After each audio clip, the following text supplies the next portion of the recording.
Welcome to Poona's kitchen. வாங்க இன்றைக்கி paneer tikka micro oven use பண்ணி எப்படி செய்யுதுன்னு பார்ப்போம். அதுக்கு தேவையான பொருள்லாம் எடுத்து வச்சுருக்கேன். அது என்னன்னு முதல்ல பார்ப்போம். முதல்ல அதுக்கு தேவை பன்னீர் 200 கிராம் பன்னீர், ஒரு பாக்கெட்டு, ஒரு சின்ன கேப்சிகம், ஒரு தக்காளி, ஒரு வெங்காயம். இது எல்லாமே இதே மாதிரி இந்த ஷேப்பில் க்யூபாக இந்த மாதிரி தக்காளி, குடமிளகா, பன்னீர் கூட பெருசாக கட் பண்ணிக்கணும். இது மாதிரி எல்லாம் கட் பண்ணி வச்சுக்கணும். அப்புறம் கார்ன்ஃப்ளவர் 2 ஸ்பூன், இல்லைன்னா நீங்கள் கடலை மாவு யூஸ் பண்ணிக்கலாம்.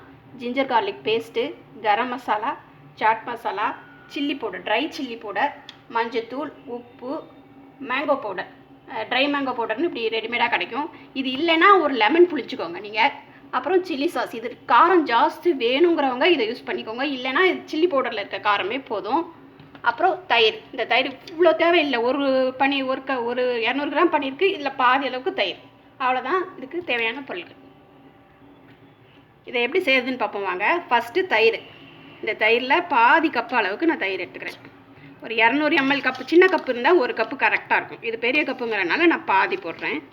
தயிர், இந்த கார்ன்ஃப்ளவர் 2 ஸ்பூன் அளவுக்கு கார்ன்ஃப்ளவர், சில்லி பவுடர் உங்கள் காரத்துக்கு தகுந்த மாதிரி போட்டுக்கோங்க, நான் 1 ஸ்பூன் போடுறேன்.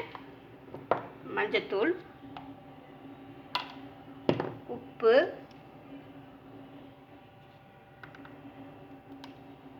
சாட் மசாலா, கரம் மசாலா. கரம் மசாலா வந்து ஆப்ஷன் தான். சாட் மசாலா போடுறதுனால கரம் மசாலாவும் போடணும்னு அவசியம் இல்லை, ஏதாச்சும் ஒன்று போட்டால் போதும். Ginger garlic paste, try mango powder வந்து நீங்கள் இது கிடைக்கலன்னா ஒரு லெமன் புளிஞ்சிக்கோங்க.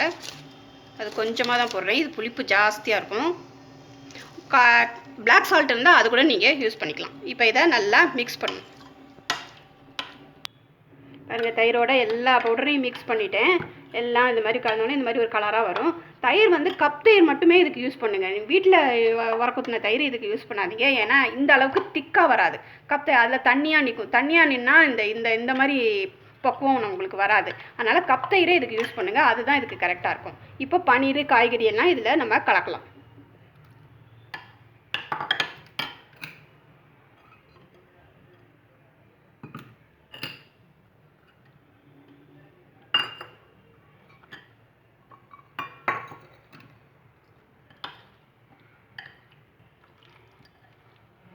இது நல்லா இப்படி ஊறணும். இதை இப்படி நல்லா கலந்துக்கோங்க. இதை கலந்துட்டு ஒரு அரை மணி நேரம் நம்ம ஃப்ரிட்ஜில் இதை ஸ்டோர் பண்ணணும். இது நல்லா கலந்தாச்சு. இதை நம்ம ஃப்ரிட்ஜில் ஒரு அரை மணி நேரம் ஸ்டோர் பண்ணணும். ½ hour ஊறிடுச்சு. இப்போ பன்னீரை நான் ஃப்ரிட்ஜிலேருந்து வெளியே எடுக்கிறேன்.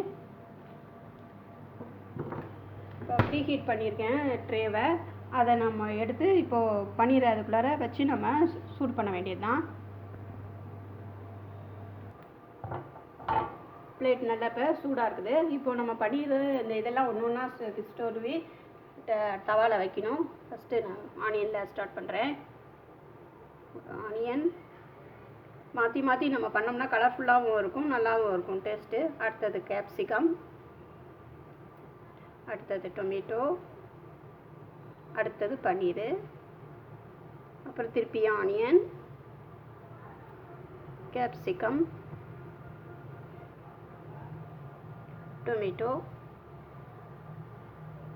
பன்னீர். இது மாதிரி நம்ம எல்லா கிரில்லையும் இந்த மாதிரி பண்ணிக்கணும். இந்த மாதிரி கம்பி உங்களுக்கு இல்லைன்னா நீங்கள் இது பன்னீர் ஸ்டிக்குன்னே கடைகளில் கிடைக்கும், உட்டனில் கிடைக்கும், அதை வாங்கிக்கோங்க. இது மாதிரி போனால் எல்லா கம்பியிலையும் இது மாதிரி பண்ணிவிட்டு இது ட்ரேயில் வரிசையாக அடுக்கிக்கணும். எல்லாத்தையும் அடிக்காச்சு. இப்போது ஆயில் கொஞ்சமாக எல்லாத்துலேயும் போடுறேன். இதுக்கு ரிஃபைண்ட் ஆயில் தான் செட் ஆகும், கொஞ்சமாக போட்டால் போதும்.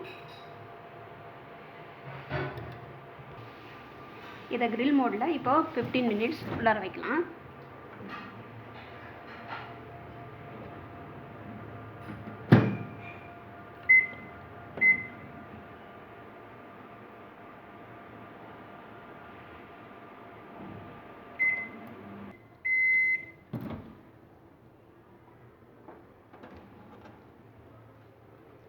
minutes வச்சதில் நல்லா கொஞ்சம் ஓரளவுக்கு வந்துடுச்சு. இப்போ எல்லாத்தையும் திருப்பி விட்டுட்டு திருப்பி ஒரு 10 minutes நம்ம வைக்கலாம். பார்த்து ஜாக்கிரதையாக தொடுங்க, சுடும், ரொம்ப சுடும்.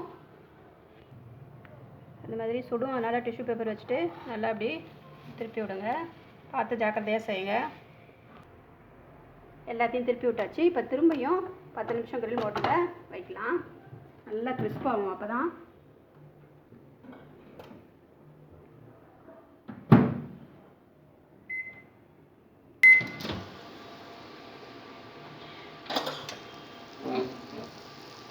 பாருங்கள், பன்னீர் டிக்கா ரெடி ஆயிடுச்சு. மேலே பாருங்கள், இந்த மாதிரி கலர் மாறணும். இந்த மாதிரி கலர் மாறினா ரெடி ஆயிடுச்சுன்னு அர்த்தம். இப்போ சூடாக இருக்குது. இதை நம்ம பிளேட்டுக்கு ட்ரான்ஸ்ஃபர் பண்ணிட்டு ப்ரெசன்டேஷன் பண்ணலாம். பாருங்கள், பன்னீர் டிக்கா வீட்டிலே மைக்ரோவனில் ரெடி ஆயிடுச்சு. நீங்களும் இதே மாதிரி செஞ்சு பார்த்துட்டு எனக்கு ஃபீட்பேக் கொடுங்க. என் சேனலை சப்ஸ்கிரைப் பண்ணுங்கள். தேங்க்யூ.